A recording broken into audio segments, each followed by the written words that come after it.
This content is not intended to replace professional, medical, or counseling advice. If you are dealing with a physical or mental health issue, it is crucial to seek help from a qualified healthcare provider.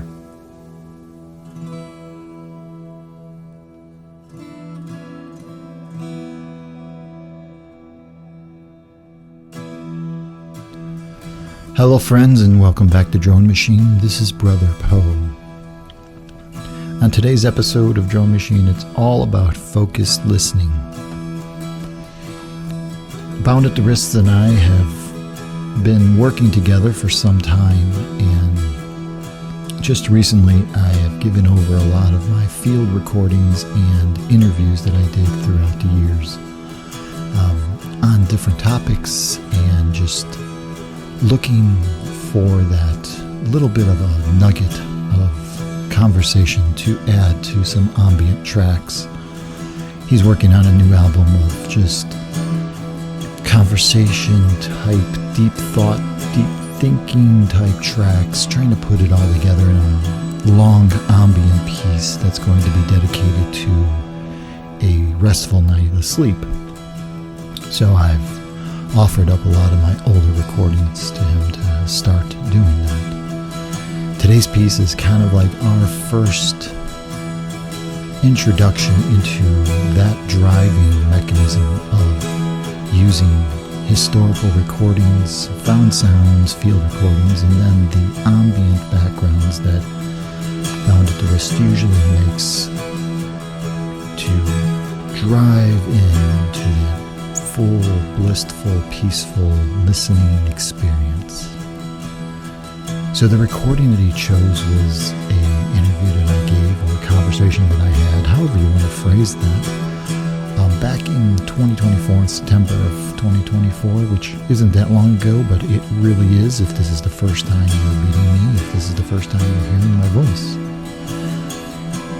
In that conversation, I was asked about my feelings of the modern day social media occultist.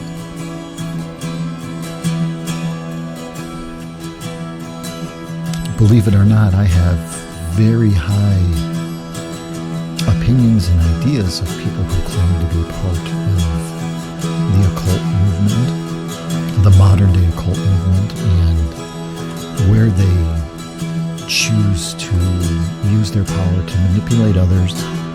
You know, at one time it would have just been tarot readers or palm readers or things like that, and now it's just trying to get your eyeballs to watch their videos, the same way I'm doing right now. But the intent here with this episode of Drone Machine is that we're going to do the basic ambient start as we've done to all of our tracks thus far. We're going to give you a beat, we're going to give you an ambient drone, we're going to let you kind of just close your eyes and relax and drift into that. And a quarter of the way in, the conversation is going to come in. And when it does come in, depending on where you are and how comfortable you are, you'll be able to focus in on what's being said. If you find that you are not in a comfortable position, that you're not in a place to do focused listening and you're just listening, it might be kind of hard to make out the full conversation and the depth of the answers to the questions. So, if I could suggest that you just kind of listen to this one while you're not doing anything else, you're just listening.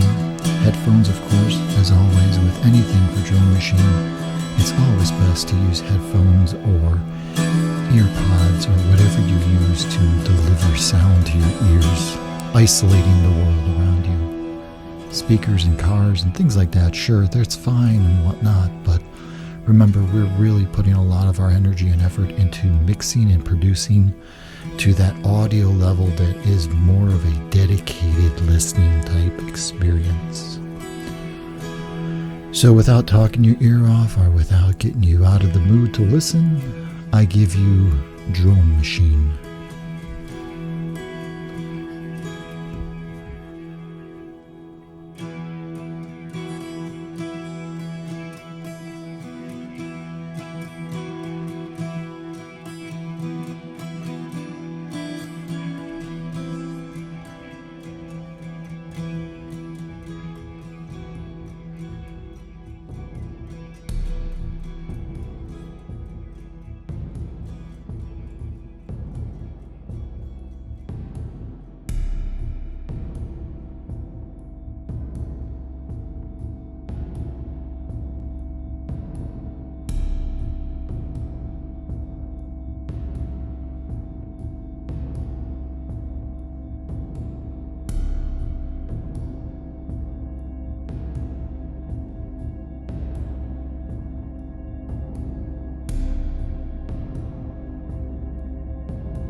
think I'm learning to really enjoy the occult of YouTube.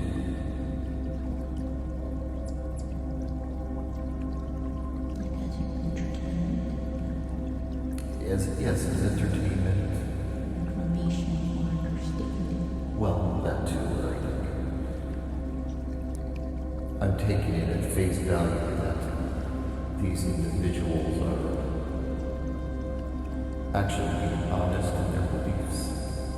They're choosing to share with all of us, the world, their beliefs and their practices and their journey to get them to where they are today as witches and warlocks, just practitioners of this ancient earth religion that we call witchcraft and magic, so on and so forth.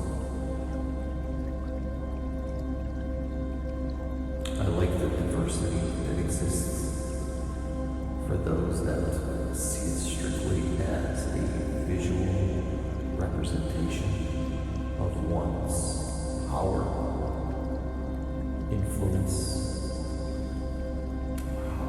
To come up with another word to give it a real trifecta there, but where the magic and the presenting of the person who's going to be relying on your ignorance to a topic and how they're going to give the authoritative presence through a visual representation, because the medium is very visual. So it's all about visualization, right? It's all about how you're keeping your viewer entertained. So you got to be somewhat visually striking.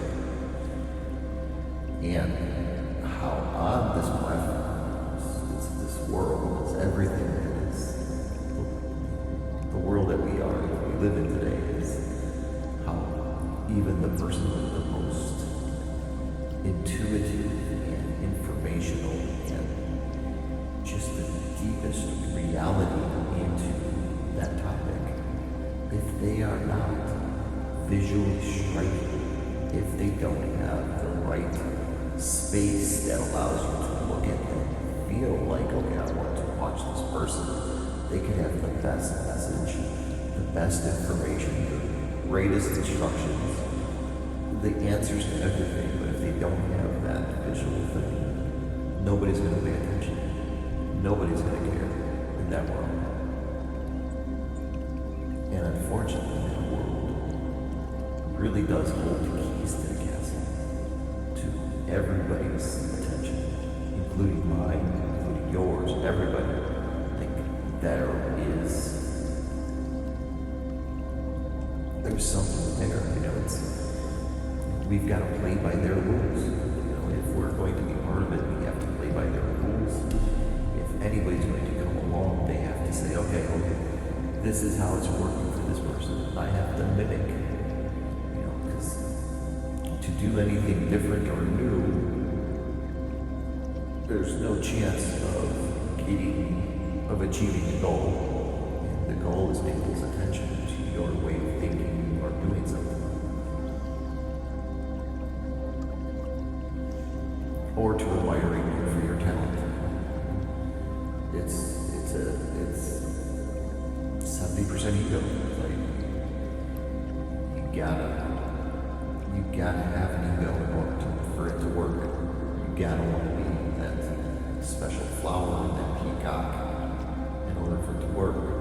And then you've got the 10%, which is your message or your talent. So I really do enjoy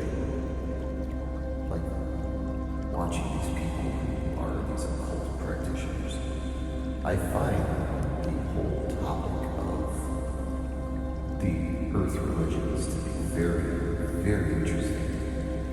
Because it's such a simplistic way of looking at the world around us, and yet they add so much mysticism, magic, to things that are just a natural state.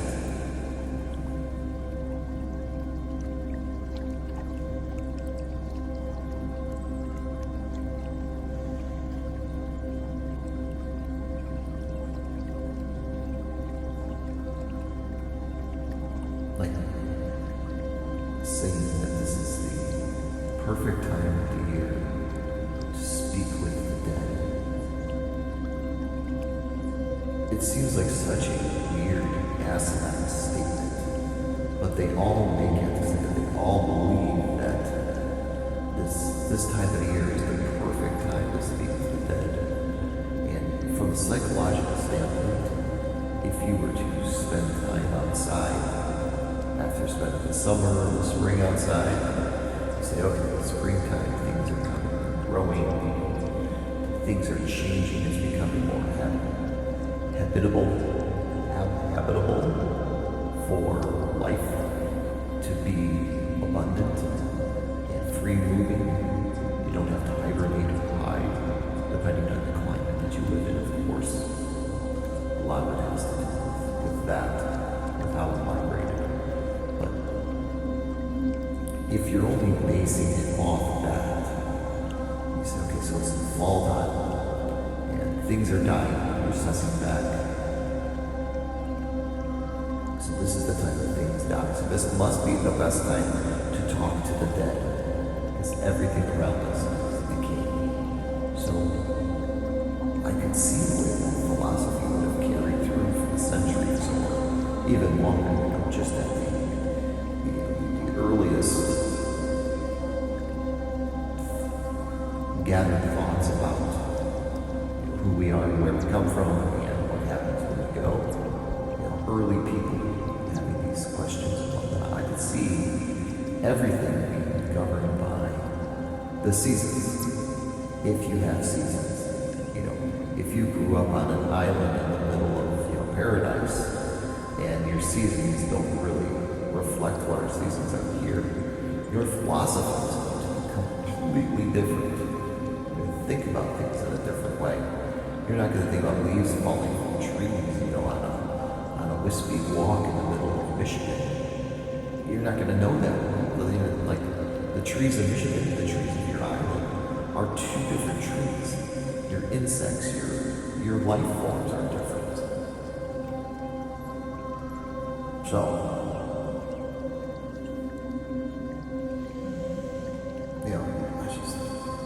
I find it